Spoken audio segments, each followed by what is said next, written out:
our neighborhood group on Facebook. I posted, hey, our kids are out doing this if you're interested.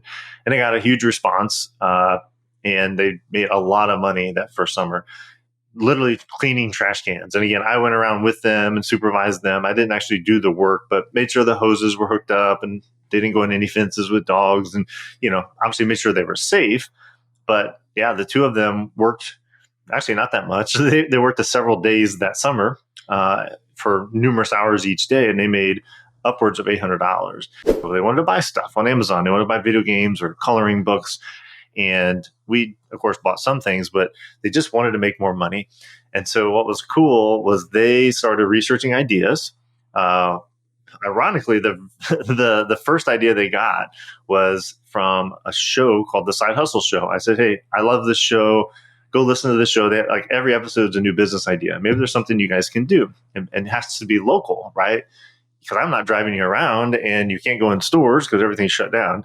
And so they found this idea of a dog pooper scooper business where you go around the neighborhood, you pick up people's, dog poop and you make money. And ironically, them looking at that business idea on that website, like, spurred something in me. And I thought, you know what, like, I have a really cool business idea that I'm working on with Fire Creek Snacks at the time.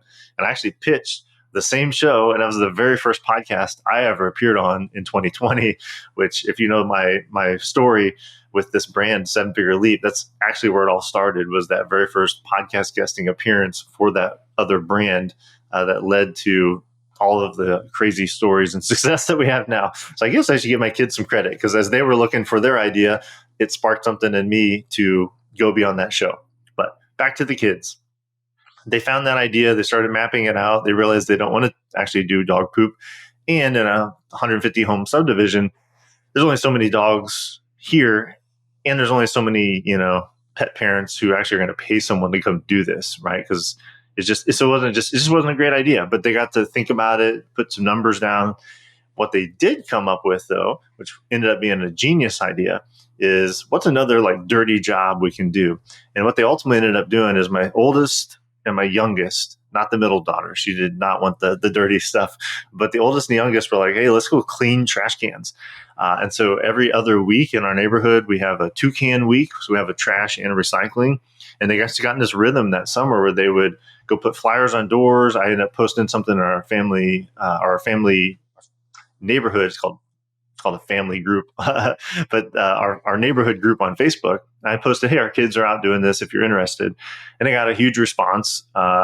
And they made a lot of money that first summer, literally cleaning trash cans. And again, I went around with them and supervised them. I didn't actually do the work, but made sure the hoses were hooked up and they didn't go in any fences with dogs, and, obviously made sure they were safe. But yeah, the two of them worked actually not that much. They worked several days that summer for numerous hours each day, and they made upwards of $800.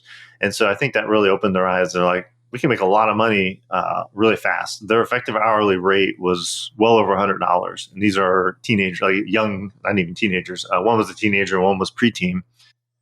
And so that was their first, I would say, real business. They called it Clean Cans.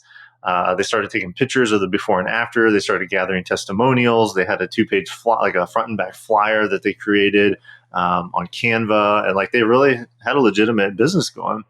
And that story continues on, because as my son got older, he got a quote unquote real job at, Home Depot and the parks department and different places, and was just, had other things he wanted to do at the summertime. So he was like, I'm not doing the trash can cleaning business anymore. So my youngest daughter basically picked up the business. She refreshed the whole thing. She's got her own look to the brand and the flyers. And she's still, to this day, as I record this, it's the summer of 2024, 4 years later, she still does this.